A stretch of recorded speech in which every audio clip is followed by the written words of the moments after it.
ElvisDuran.com. What's up, everybody? It is Garrett from Elvis Duran in the Morning Show, hanging out in studio with an awesome artist I'm loving to introduce you to, Jessie and the Toy Boys. How are you? What's up, Garrett? Thank you so much for coming by. Thank you for having us. Now, just so everyone understands, you will be speaking on behalf of the Toy Boys as well, correct? Yes, well, the Toy Boys and I, we communicate through Thought Bubble. Okay. So if you Thought have a Bubble question we for can't them, see, by the way. You can't see it. It's invisible. Okay, so for instance, what are the Toy Boys talking to you about right now? Well, number 27's hungry. Okay, fair enough. All right. So first, let's talk about you, and then we'll talk about your backup crew in a second. So let's learn about Jessie as an artist. You're into the electronic pop scene, a tough scene to get into right now, especially with, how Lady Gaga established herself and an artist of that nature. So talk about breaking into the music scene in general. Well, I have had several punk rock bands. Of course. Well, no, but breaking into the pop scene, going out on tour with Miss Brit we'll talk about in a minute. Totally. And I've always loved being in a band.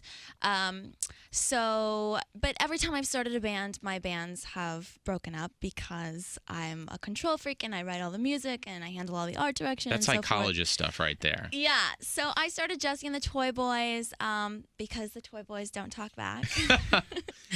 And breaking into the electronic scene, it's been really great. I'm very excited to bring the Jessie and the Toy Boys sound to the masses this summer.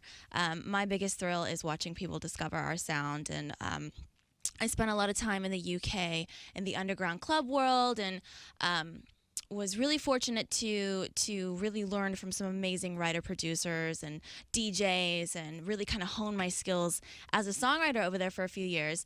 And now I'm really excited to be back in America, in my home country, and and to be sharing this sound with everybody. Now, why do you think people bring their music to the UK first to test it out? Is it a confidence thing going, if it doesn't work over there, at least I can change it up before I bring it back to the States? Because all artists do that. No, that's interesting. I mean, I went to the UK just because I wanted to change. Yeah. And I wanted to sort of scare myself in some ways. Did you scare yourself? I did, yeah. But I discovered a new side of who I was as a person and as an artist. And mostly because I went there in 2008 and electronic music wasn't quite happening in America yet, like it is now, like you mentioned earlier. So I kind of wanted to go to a place where I was going to be inspired and was able to hear the kind of music that I wanted to make. Now, your whole CD that is that's coming out, is it all electronic? I mean, or do you slow it down and say,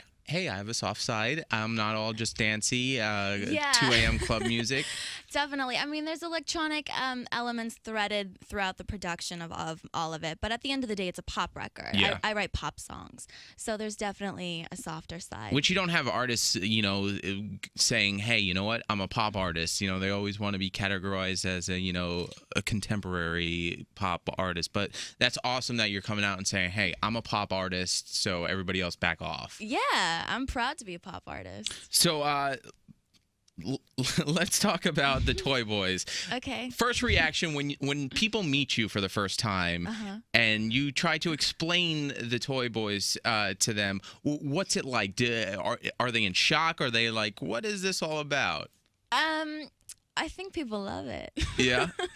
Well, you were telling how you were just sick of dealing with the the group dynamic of people not wanting to do certain things and ways. How on stage, what's this dynamic like? Well, it's funny because the Toy Boys are almost like different versions of my own personality. Okay. So describe. Yeah. Tell me your different personalities. I have many different personalities, but yeah, I mean, they inspire me, and we're constantly trying to create pictures. All right. Like right now. Do you think it's tough to convert that club crowd into fans? Because they're at the club, they hear your stuff, but then to convince them to get over that hump of getting outside the club, going on iTunes, going on Amazon, and hitting the download button? As opposed to like a teenage kid that was like, oh, Justin Bieber. Right. No, because at the end of the day, people who come to the club, they come because they want escapism and they want to dance. And I give that to them. I give them a really, can I say ass? Yeah, of course. Say ass. I give them a really kick-ass show.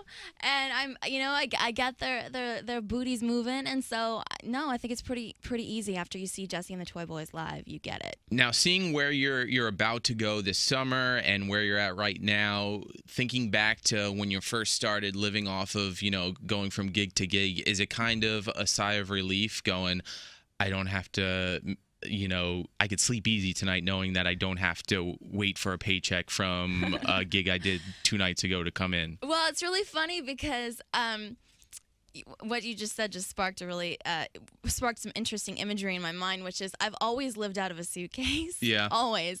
But now I'm living out of a different kind of suitcase, like a positive light. Yeah. You go from a plastic bag to Louis Vuitton very quickly. Well, I don't know about that, but you go from living out of a suitcase, couch surfing, to I guess now living out of a suitcase going on the biggest tour of the summer. So hey, I'll take it. Well, let's talk about the biggest tour. Of course, you're going out on tour. You're opening for Nicki Minaj and Britney Spears. Yes. First, what is that like? Like just getting a call from their camp and saying, "Hey, what are you doing this summer? Let's go out on tour with Britney and Nicki Minaj." It was insane. When I got the phone call, first I screamed, and then I literally started crying. And I was in the studio working with some people, and I wasn't allowed to tell anyone. So then I had to go back in the studio, and I had like makeup all over my face, and everyone's like, "What happened? What's wrong?" Who's dead? Yeah, honestly, like they thought something like traumatic had happened, and I'm like, "I'm fine. I can't talk about it." Like I was just like crying tears of joy. I was so happy, and I'm just so honored and humbled to be a part of all of it. It's going to be an incredible experience. Now, is that like when the call comes, is this like a manager deal going, hey, let's hook her up on the tour? Or does, like Britney reach out and saying, hey, I would like for you to come out on tour? Or I don't know how it works. That's why I'm just curious. No, my manager called me, but I did meet Britney and Nicki, and they're both lovely First time girls. meeting them? Yes. What was it like meeting like 2 superstars like that for the first time? It was crazy. It was like me, Britney, and Nicki, like via Pizzle at this club in LA, and I was just like, is this my life right now? Pretty freaking awesome. Yeah, it was really cool. Well, the other curious thing too is, I mean, you hear about all these crazy demands out on tour, especially with Britney and the state that she's in right now. Like, are you being forced to deal with these quote unquote demands that Britney has put out there, where you have to take tests every other hour and you can't drink or you can't do anything crazy? I haven't heard anything about that. So first night on tour, after you get off stage, after you perform, are you going to be a fan and go sit in the seats and watch Nicki and Britney do their thing? Hell yes. Now, all summer long, are you with the ladies? Yep, every show. Oh, that's awesome. Mm-hmm. I cannot wait. I will. Are you going to come? I will be there. All right, cool. I would like to be a toy boy.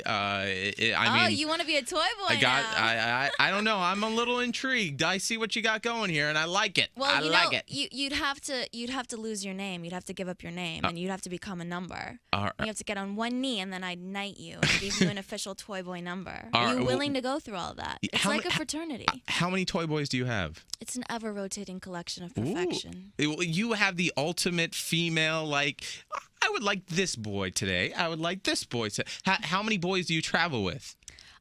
Depends? It depends, yeah. So, like, on Britney's tour, how many? 4. Yeah? Yeah. And do they, from day to day, do you get a phone call from Jessie going, you're needed tonight, and then they show up at the tour? I mean...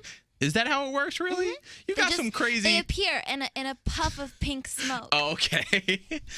And glitter, too. I'm just imagining. Mm-hmm. I could be wrong. Like my eyeshadow. All right. Well, Jessie and the Toy Boys, I'm excited. Thank you so much for coming in. Excited to see you this summer. Thank you very much for excited having to us. hear all your music that's coming out because it is badass. Thank you. Really appreciate that. Thank you so much. Thank you. Bye.